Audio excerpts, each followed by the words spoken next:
الحمد للہ رب العالمین والصلاة والسلام علی خاتم النبیین اما بعد فاعوذ باللہ من الشیطان الرجیم بسم اللہ الرحمن الرحیم الذي جعل لكم الأرض فراشا والسماء بناء وأنزل من السماء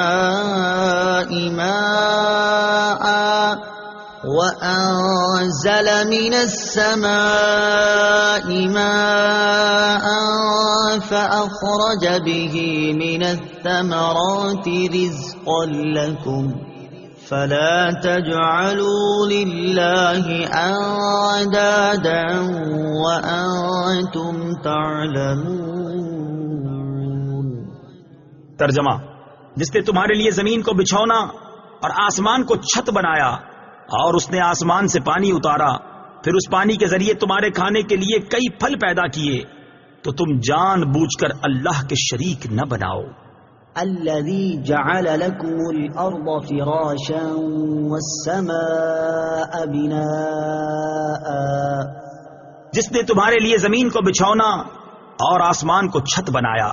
تفسیر صراط الجنان میں ہے، اس آیت اور اس سے اوپر والی آیت میں اللہ تعالیٰ نے اپنی ان نعمتوں کو بیان فرمایا ہے۔ نمبر 1، مخلوق کو عدم سے وجود میں لانا۔ نمبر 2، آسمان و زمین کو پیدا کرنا۔ نمبر 3، آسمان و زمین سے مخلوق کے رزق کا مہیا کرنا۔ نمبر 4، آسمان سے بارش اتارنا اور زمین سے نباتات اگانا۔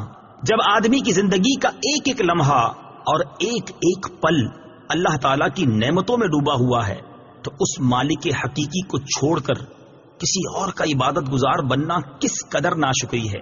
یوں ہی ایسے قریب خدا کی یاد سے غفلت بھی کتنی بڑی ناشکری ہے۔ وَإِن كُنتُمْ فِي رَيْبٍ مِّمَّا نَزَّلْنَا عَلَى عَبْدِنَا فَأْتُوا بِسُورَةٍ مِّن مِّثْلِهِ وَادْعُوا شُهَدَاءَكُم مِّن دُونِ اللَّهِ إِن كُنتُمْ صَادِقِينَ۔ ترجمہ: اور اگر تمہیں اس کتاب کے بارے میں کوئی شک ہو جو ہم نے اپنے خاص بندے پر نازل کی ہے، تو تم اس جیسی ایک صورت بنا لاؤ اور اللہ کے علاوہ اپنے سب مددگاروں کو بلا لو اگر تم سچے ہو۔ وَإِن كُنتُمْ فِي رَيْبٍ، اور اگر تمہیں کچھ شک ہو۔ تفسیر صراط الجنان میں ہے، اس سے پہلی آیات میں اللہ تعالیٰ کی قدرت و وحدانیت کا بیان ہوا، اور یہاں سے حضور سید المرسلین صلی اللہ تعالیٰ علیہ وسلم کی نبوت اور قرآن کریم کے اللہ تعالیٰ کی بے مثل کتاب ہونے کی وہ قاہر دلیل بیان فرمائی جا رہی ہے جو طالب صادق کو اطمینان بخشے اور منکروں کو عاجز کر دے۔ اللہ تعالیٰ کی عظمت کی سب سے بڑی دلیل محمد مصطفیٰ صلی اللہ تعالیٰ علیہ وسلم ہیں، اور محمد مصطفیٰ صلی اللہ تعالیٰ علیہ وسلم کی عظمت کی سب سے بڑی دلیل قرآن ہے۔ لہٰذا اس رکوع میں ترتیب سے ان سب کو بیان کیا گیا ہے۔ علی عبدنا، اپنے خاص بندے پر۔ تفسیر صراط الجنان میں ہے، اس آیت میں خاص بندے سے حضور پر نور صلی اللہ تعالی علیہ وسلم مراد ہیں۔ یہاں اس انداز تعبیر میں نبی رحمت صلی اللہ تعالی علیہ وسلم کی شان محبوبیت کی طرف بھی اشارہ ہے۔ اعلیٰ حضرت امام احمد رضا خان علیہ الرحمت الرحمان کیا خوب فرماتے ہیں، لیکن رضا نے ختم سخن اس پہ کر دیا، خالق کا بندہ خلق کا آقا کہوں تجھے۔ فَأْتُوا بِسُورَةٍ مِّن مِّثْلِهِ، تو تم اس جیسی ایک صورت بنا لاؤ۔ تفسیر صراط الجنان میں ہے، آیت کے اس حصے اور اس کے بعد والی آیت میں قرآن کے بے مثل ہونے پر دو ٹوک الفاظ میں ایک کھلی دلیل دی جا رہی ہے کہ اپنی فصاحت و بلاغت پر ناز کرنے والوں کو چیلنج ہے کہ اگر تم قرآن کو اللہ تعالیٰ کی کتاب نہیں بلکہ کسی انسان کی تصنیف سمجھتے ہو، تو چونکہ تم بھی انسان ہو، لہٰذا اس جیسی ایک صورت بنا کر لے آؤ جو فصاحت و بلاغت، حسن ترتیب، غیب کی خبریں دینے اور دیگر امور میں قرآن پاک کی مثل ہو۔ اور اگر ایسی کوئی صورت بلکہ آیت تک نہ بنا سکو تو سمجھ لو کہ قرآن اللہ تعالیٰ کی کتاب ہے، اور اللہ تعالیٰ کی کتاب کا انکار کرنے والوں کا انجام دوزخ ہے جو بطور خاص کافروں کے لیے تیار کی گئی ہے۔ نوٹ: یہ چیلنج قیامت تک تمام انسانوں کے لیے ہے۔ آج بھی قرآن کو محمد مصطفیٰ صلی اللہ تعالی علیہ وسلم کی تصنیف کہنے والے کفار تو بہت ہیں، مگر قرآن کی مثل ایک آیت بنانے والا آج تک کوئی سامنے نہیں آیا، اور جس نے اس کا دعویٰ کیا اس کا پول خود ہی چند دنوں میں کھل گیا۔ اعجاز قرآن کی وجوہات۔ قرآن مجید وہ بے مثل کتاب ہے کہ لوگ اپنے تمام تر کمالات کے باوجود قرآن پاک جیسا کلام بنانے سے عاجز ہیں، اور جن و انس مل کر بھی اس کی آیات جیسی ایک آیت بھی نہیں بنا سکتے۔ اس کی بنیادی وجہ یہ ہے کہ قرآن مجید اللہ تعالیٰ کا کلام ہے، اور مخلوق میں کسی کے پاس اتنی طاقت نہیں کہ وہ اللہ تعالیٰ کے کلام کی مثل کلام بنا سکے، اور یہی وجہ ہے کہ صدیاں گزرنے کے باوجود آج تک کوئی بھی قرآن مجید کے دیے ہوئے چیلنج کا جواب نہیں دے سکا، اور نہ ہی قیامت تک کوئی دے سکے گا۔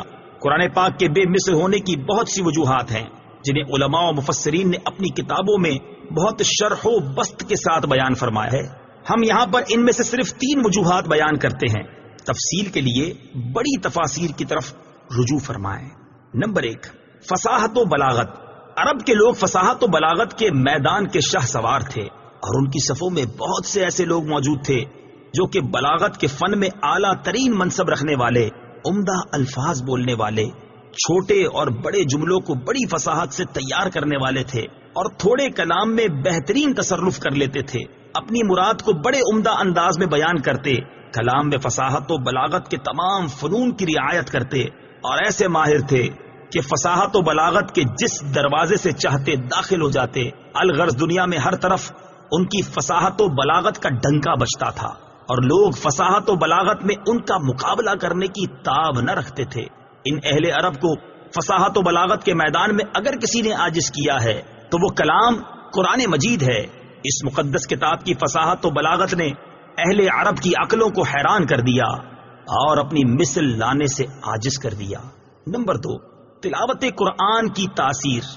قرآن مجید کے بے مثل ہونے کی ایک دلیل یہ بھی ہے کہ اس سے پڑھنے اور سننے والا کبھی سیر نہیں ہوتا، اور نہ ہی اس سے اکتاتا ہے، بلکہ وہ اس کی جتنی زیادہ تلاوت کرتا ہے اتنی زیادہ شیرینی اور لذت پاتا ہے، اور بار بار اس کی تلاوت کرنے سے اس کی محبت دل میں راسخ ہوتی جاتی ہے، اور اس کے علاوہ کوئی اور کلام اگرچہ وہ کتنی ہی خوبی والا اور کتنا ہی فصیح و بلیغ کیوں نہ ہو، اسے بار بار پڑھنے سے دل اکتا جاتا ہے، اور جب اسے دوبارہ پڑھا جائے تو طبیعت بیزار ہو جاتی ہے۔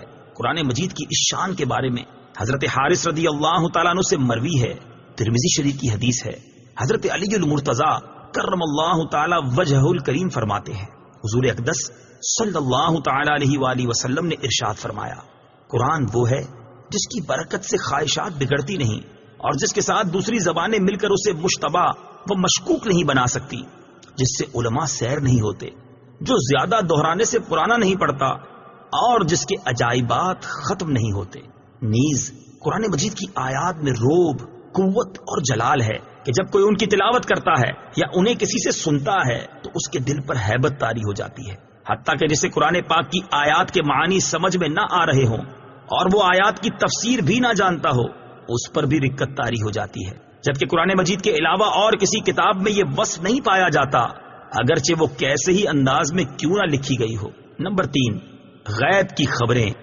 قرآن پاک میں مستقبل کے متعلق جو خبریں دی گئیں وہ تمام کی تمام پوری ہوئیں۔ مثلا زمانہ نبوی میں رومیوں کے ایرانیوں پر غالب آنے کی خبر دی گئی اور وہ 100% پوری ہوئی۔ صدق اللہ العظیم۔